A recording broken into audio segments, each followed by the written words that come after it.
YSR Congress party హయాంలో తిరుమల శ్రీవారి పరకామణిలో జరిగిన నగదు చోరీ కేసుకు సంబంధించి కీలక పరిణామాలు చోటు చేసుకుంటున్నాయి. ఈ కేసులో ప్రధాన నిందితుడు రవికుమార్తో పాటు మరికొందరితో కుమ్మక్కైన పోలీస్ అధికారులు ఎవరు, ఈ కేసును బలహీనపరచడంలో కుట్ర పన్నిన పోలీస్ అధికారులు ఎవరు అనే అంశంపై ప్రస్తుతం తీవ్ర చర్చనీయాంశంగా మారింది.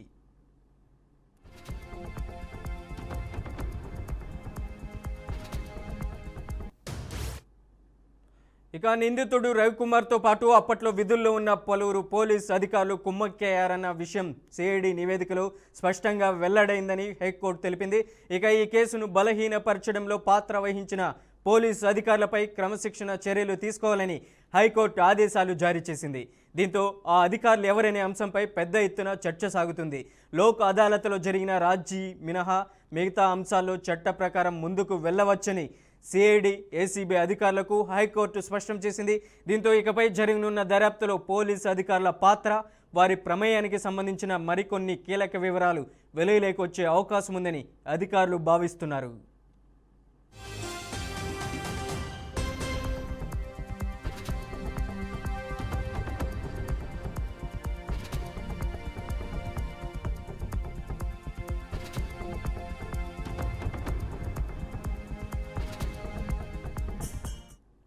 పరకామణిలో చోరీ జరిగిన సమయంలో తిరుమల 1 టౌన్ సిఐగా విధులు నిర్వహించిన అధికారిపై తీవ్ర ఆరోపణలు ఉన్నాయి. నేర తీవ్రత తగ్గించేలా సెక్షన్లు నమోదు చేయించి ఎఫ్ఐఆర్లో కూడా కనీస వివరాలు పొందుపరచకుండా కేసు నమోదు చేయించారన్న ఆరోపణలు ఉన్నాయి. దర్యాప్తును ముందుకు సాగనివ్వకుండా అడ్డుకోవడం, కేసును లోక్ అదాలతో రాజీ చేసుకునేలా చేయడంలో కీలకంగా వ్యవహరించడం, ఫిర్యాదుదారుపై ఒత్తిడి తెచ్చినట్లు ఆరోపణలు ఉన్నాయి. ప్రస్తుతం వీఆర్లో ఉన్న జగన్మోహన్ రెడ్డిని ఈ అంశాలపై సిఐడి అధికారులు ఇప్పటికే విచారించారు.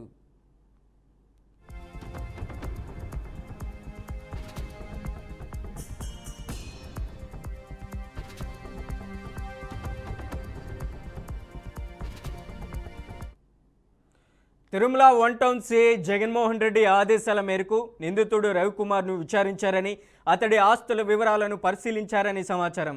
నిందితుడి నుంచి రికవరీ చేసిన నగదు విషయంలో కూడా జగన్మోహన్ రెడ్డి చెప్పిన విధంగానే చంద్రశేఖర్ వ్యవహరించారనే ఆరోపణలు ఉన్నాయి. ఆయన కూడా ప్రస్తుతం వీఆర్లోనే ఉన్నారు. పరకామణి చోరీ కేసులో నిందితుడు రవికుమార్ను అరెస్ట్ చేయకుండా సిఆర్పిసి 41A నోటీసులతో సరిపెట్టారనే ఆరోపణలు ఉన్నాయి. అనంతరం కొందరి ఒత్తిళ్లకు తలొగ్గి కేసును రాజీ చేయించారని చెబుతున్నారు.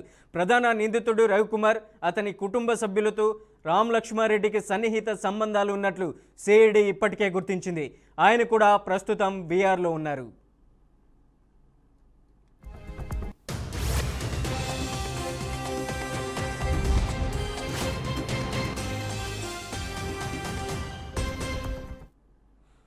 పరకామణిలో చోరీ జరిగిన సమయంలో, అలాగే ఆ కేసు రాజీ సమయంలో నరసింహ కిషోర్ సివిఎస్ఓగా వ్యవహరించారు.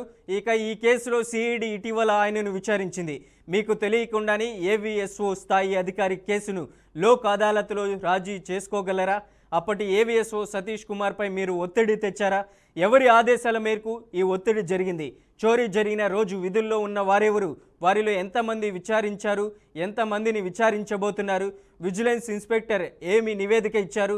నిందితుడికి ఎన్ని ఆస్తులు ఉన్నాయి? కేసును అంత త్వరగా ఎలా ముగించారు? వంటి అంశాలపై సిఐడి అధికారులు నరసింహ కిషోర్ను ప్రశ్నించినట్లు సమాచారం. చోరీ కేసు దర్యాప్తును ముందుకు సాగనివ్వకుండా చేయడంలో, అనంతరం కేసు రాజీ ప్రక్రియలో నరసింహ కిషోర్ కీలక పాత్ర పోషించారనే ఆరోపణలున్నాయి. కొందరు ముఖ్య నేతల ఆదేశాల మేరకు ఆయన తెర వెనుక కీలకంగా వ్యవహరించారన్న ఫిర్యాదులు కూడా నెమ్మదిగా వెలుగులోకి వస్తున్నట్లు సమాచారం.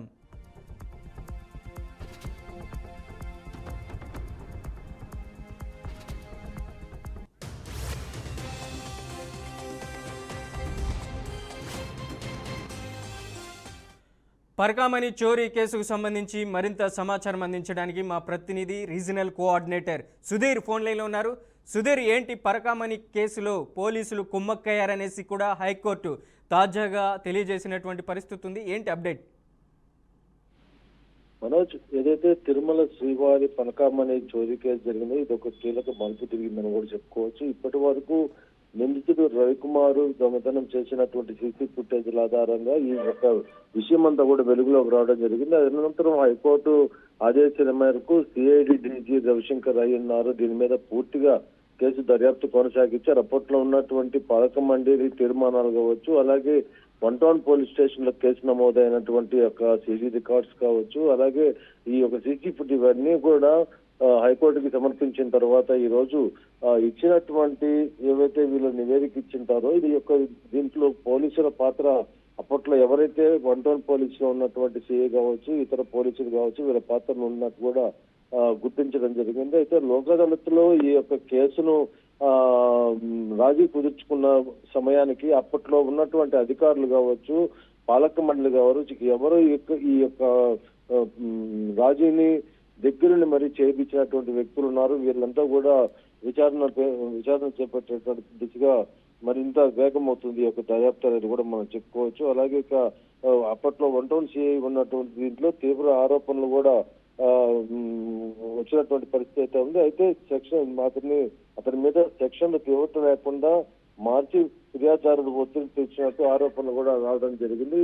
ఈ నేపథ్యంలో అప్పట్లో రవికుమార్ ఎవరైతే ఈ యొక్క చోరీకి పాల్పడ్డాడో ఇతను విచారణ చేసిన తర్వాత 1 టౌన్ పోలీస్ స్టేషన్ లో ఉన్నటువంటి పోలీసులు కావచ్చు, అలాగే అప్పట్లో పాలక మండలి కావచ్చు, అధికారులు కావచ్చు, వీళ్ళ పాత్రలంతా కూడా చూసిన తర్వాత పలు అనుమానాలతో సిఐడి మరింత దర్యాప్తు అయితే కొనసాగించి ఈ రోజు నివేదికను హైకోర్టు సమర్పించడం జరిగింది. ఉన్నటువంటి పోలీసుల పైన చర్యలు తీసుకోవాలని కూడా కోర్టు ఆదేశం జారీ చేయడం జరిగింది. అయితే సిఐడి విచారణ కీలక ప్రశ్నల్లో వీఆర్ లో ఉన్న పోలీసు అధికారులు కూడా సిఐడి అధికారులు ఫోకస్ చేశారని కూడా చెప్పుకోవచ్చు. నిందితుడి ఆస్తుల పైన సిఐడి ఇప్పటికే పూర్తి స్థాయిలో ఆరా తీస్తుంది. అయితే పొరకామణి చోరీ కేసు బయటపడుతున్నటువంటి సందర్భంలో మరిన్ని నిజాలన్నీ కూడా ఇవన్నీ వెలుగులోకి వస్తున్నాయి. అప్పట్లో అతనికి ఉన్నటువంటి ఆస్తిని టీటీడీకి రాసిచ్చినట్లు కూడా గత పాలక మండలి వైసీపీలో ఉన్నటువంటి పాలక మండలి కూడా తెలపడం జరిగింది. అయితే ఒక పక్షాతాపం కింద అతన్ని విడిచిపెట్టడానికి తీసుకునేటువంటి నిర్ణయం